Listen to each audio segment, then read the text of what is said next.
আসসালামু আলাইকুম এভরিওয়ান, কেমন আছেন সবাই? আশা করি ভালো আছেন। এখন আমরা দেখব এসএসসি স্তরের 2022 সালের বাংলাদেশের ইতিহাস ও বিশ্ব সভ্যতা অ্যাসাইনমেন্ট নম্বর 3। এটি চতুর্থ অধ্যায় থেকে করা হয়েছে, প্রাচীন বাংলার রাজনৈতিক ইতিহাস।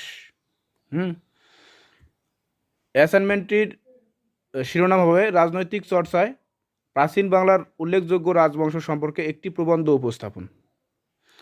এখানে অ্যাসাইনমেন্ট প্রণয়নের নির্দেশনা দেওয়া আছে। বলা হয়েছে যে প্রাচীন বাংলার গুরুত্বপূর্ণ রাজবংশসমূহের নাম ধারাবাহিকভাবে উল্লেখ করতে হবে।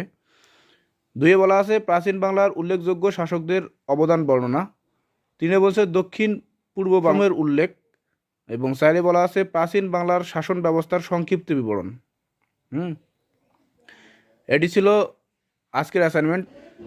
শ্রেণী এসএসসি, বিষয় কোড 153, বিষয় বাংলাদেশের ইতিহাস ও বিশ্ব সভ্যতা, অ্যাসাইনমেন্ট নম্বর 3, 14তম সপ্তাহের অ্যাসাইনমেন্ট 2022। অ্যাসাইনমেন্ট শিরোনাম হবে রাজনৈতিক চর্চার প্রাচীন বাংলার উল্লেখযোগ্য রাজবংশ সম্পর্কে একটি প্রবন্ধ উপস্থাপন। 1 নং প্রশ্নের উত্তর, নিম্নে প্রাচীন বাংলার গুরুত্বপূর্ণ রাজবংশ সমূহের নাম উল্লেখ করা হলো। এখানে ছক আকারে এভাবে লিখছি: বংশ, শাসনামল, ধর্ম, প্রতিষ্ঠাতা, শ্রেষ্ঠ রাজা। প্রথম বংশ ছিল মৌর্য বংশ, এর শাসনামল ছিল এত সাল পর্যন্ত, ধর্ম সম্পর্কে জানা হয়নি। চন্দ্রগুপ্ত মৌর্য, প্রতিষ্ঠাতা ছিল, শ্রেষ্ঠ রাজা ছিল সম্রাট অশোক। এরপর গুপ্ত বংশ, এত শাসনামল ছিল, ধর্ম ছিল হিন্দু, মহারাজা শ্রীগুপ্ত, তবে প্রথম স্বাধীন রাজা প্রথম চন্দ্রগুপ্ত, সামন্তগুপ্ত। এরপর আসলো পাল বংশ, শাসনামল ছিল এত, বৌদ্ধ, ধর্ম ছিল বৌদ্ধ, গোলাপ, ধর্মপাল। সেন বংশ, শাসনামল এত ছিল, হিন্দু, সামন্ত সেন, তবে প্রথম রাজা হেমন্ত সেন। বিজয় সেন হচ্ছে শ্রেষ্ঠ রাজা। ঠিক আছে। এরপর 2 নং প্রশ্নের উত্তর, প্রাচীন বাংলার উল্লেখযোগ্য শাসকদের অবদান। আলেকজান্ডারের ভারত ত্যাগের মাত্র 2 বছর পর 321 খ্রিস্টাব্দে মৌর্য সম্রাট চন্দ্রগুপ্ত মৌর্য ভারতের এক বিশাল অঞ্চলের উপর মৌর্য বংশ প্রভুত্ব স্থাপন করেন। উত্তর বাংলায় মৌর্য শাসন প্রতিষ্ঠা হয়। সম্রাট অশোকের রাজত্বকালে ধর্মপাল ছিলেন বৌদ্ধ ধর্মের অনুসারী। ভাগলপুরের 24 মাইল পূর্বে তিনি একটি বৌদ্ধবিহার নির্মাণ করেন। 9ম শতক থেকে 12 শতক পর্যন্ত এটি সমগ্র ভারতবর্ষে একটি বিখ্যাত বৌদ্ধ শিক্ষা কেন্দ্র হিসেবে পরিচিত ছিল। নওগাঁ জেলার পাহাড়পুর নামক স্থানে ধর্মপাল এক বিশাল বিহার প্রতিষ্ঠা করেন। এটি সোমপুর বিহার নামে পরিচিত। ধর্মপাল বৌদ্ধ ধর্ম শিক্ষার জন্য 50টি শিক্ষাকেন্দ্র প্রতিষ্ঠা করেছিলেন। নারায়ণের একটি হিন্দু মন্দিরের জন্য তিনি করমুক্ত দান করেছিলেন। প্রথম মহিপালের জীবনের সবচেয়ে উল্লেখযোগ্য কীর্তি হল কম্বোজ জাতি বিতরণ। সবচেয়ে কীর্তি পূর্ববঙ্গ অধিকাংশ করে পাল সাম্রাজ্যের পুনঃপ্রতিষ্ঠিত। তিনি নালন্দায় এক বিশাল বৌদ্ধ মন্দির নির্মাণ করেন। বারাণসীতে তার আমলে কয়েকটি বৌদ্ধ মন্দির নির্মাণ করা হয়। বাংলায় অনেক দিঘি নগরী এখনও তার নামের সঙ্গে জড়িত আছে। তিনি অসংখ্য শহর প্রতিষ্ঠা দিঘি খনন করেন। শহরগুলো হল রংপুর জেলার মাহিগঞ্জ, বগুড়া জেলার মাহিপুর, দিনাজপুর। দিঘিগুলোর মধ্যে দিনাজপুর মহিপাল দিঘি ও মুর্শিদাবাদ জেলা মহিপালের সাগর দিঘি বিখ্যাত। রামপাল বর্তমান আমাদের কাছাকাছি রামাবতী রামে নতুন রাজধানী স্থাপন করেন। পিতৃভূমি বরেন্দ্র কর্তৃত্ব প্রতিষ্ঠার পর সাম্রাজ্যের হারানোর গৌরব ফিরিয়ে আনার জন্য তিনি মগধ, উড়িষ্যা ও কামরূপের ওপর কর্তৃত্ব প্রতিষ্ঠা করেন। বল্লল সেন অত্যন্ত সুপণ্ডিত ছিলেন। তিনি দানসাগর ও অদ্ভুত সাগর নামে 2টি গ্রন্থ রচনা করেন। অবশ্য অদ্ভুত সাগর গ্রন্থে তার আমলের অংশ তার পুত্র লক্ষণ সেন সম্পূর্ণ করেছিলেন। গ্রন্থদ্বয় তার আমলের ইতিহাসের অতীব মূল্যবান উপকরণ। হিন্দু সমাজকে নতুন করে গঠন করার উদ্দেশ্যে কৌলিন্য প্রথা প্রবর্তন করেছিলেন। 3 নং প্রশ্নের উত্তর, দক্ষিণ পূর্ব বাংলার স্বাধীন রাজ্য খড়গ বংশ 7ম শতকের দ্বিতীয়ার্ধে মগধ ও গৌড়ের পরবর্তী গুপ্তবংশীয় রাজাগণ প্রভুত্ব স্থাপন করেন। এ সময় খড়গ বংশের রাজারা দক্ষিণ পূর্ব বাংলার একটি স্বাধীন রাজ্যের সৃষ্টি করেন।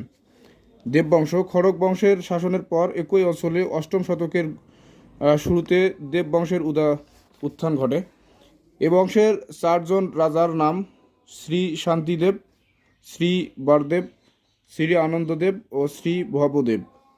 আনুমানিক 740 খ্রিস্টাব্দ থেকে 800 খ্রিস্টাব্দ পর্যন্ত দেব রাজারা শাসন করেন। শান্তি দেবের রাজ্য দক্ষিণ পূর্ব বাংলার হরিকেল জনপদে 9ম শতকের একটি স্বাধীন রাজ্যের উদ্ভব ঘটে। এ রাজ্যের রাজা ছিলেন কান্তিদেব। কান্তিদেবের গড়া রাজ্যের পতন হয় চন্দ্রবংশের হাতে। চন্দ্রবংশ দক্ষিণ পূর্ব বাংলার সবচেয়ে শক্তিশালী স্বাধীন রাজবংশ ছিলেন চন্দ্রবংশ। আনুমানিক 30 বছর তিনি রাজত্ব করেন। বর্মবংশ 11 শতকের শেষ ভাগে পাল রাজশক্তি দুর্বল হয়ে পড়ে দক্ষিণ পূর্ব বাংলার বর্ম উপাধিকারী এক রাজবংশের প্রতিষ্ঠা হয়। বঙ্গদেশে যিনি এ বংশের ভিত্তি প্রতিষ্ঠা করেন তিনি হলেন বজ্র বর্মার পুত্র জাতবর্ম। সেন বংশ পাল বংশের পতনের পর 12 শতকের দ্বিতীয় ভাগে বাংলাদেশের সেন রাজবংশের সূচনা হয়। বাংলার সেন বংশের প্রতিষ্ঠাতা ছিলেন সামন্ত সেন।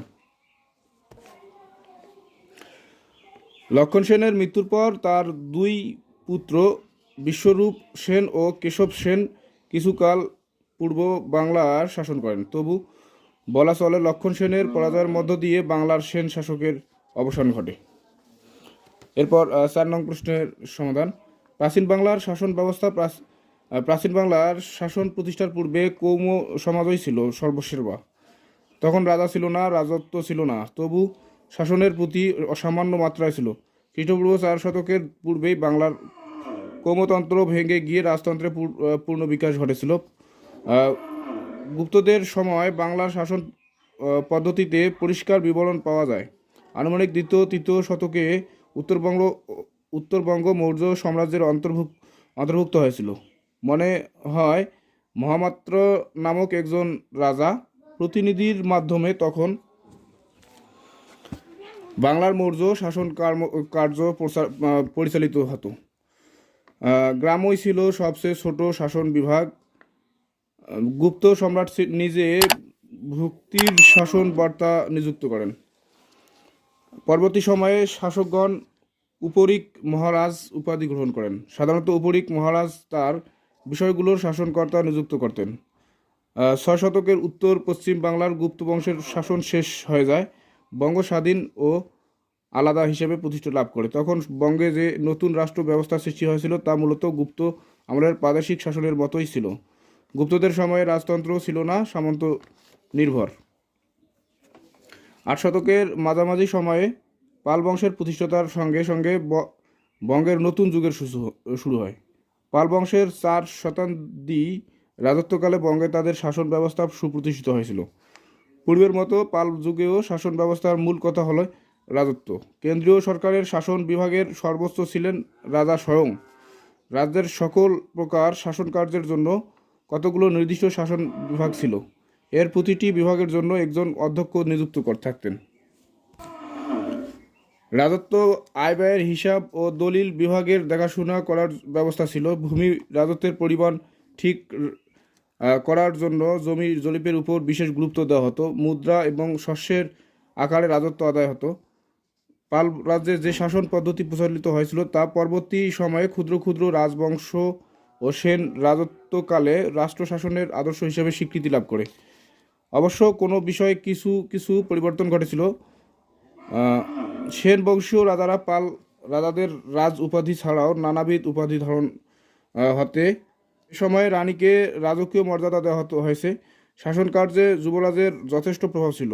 জ্যেষ্ঠ রাজকুমার যুবরাজ হতেন। পূর্বের মতো সেনদের সময়েও অনেক সামন্ত শাসক ছিলেন। তাদের শক্তি ও প্রভাব খুব প্রবল ছিল। এ সকল সামন্তরা প্রকৃতপক্ষে নিজ নিজ অঞ্চলের স্বাধীন রাজার মতোই চলতেন।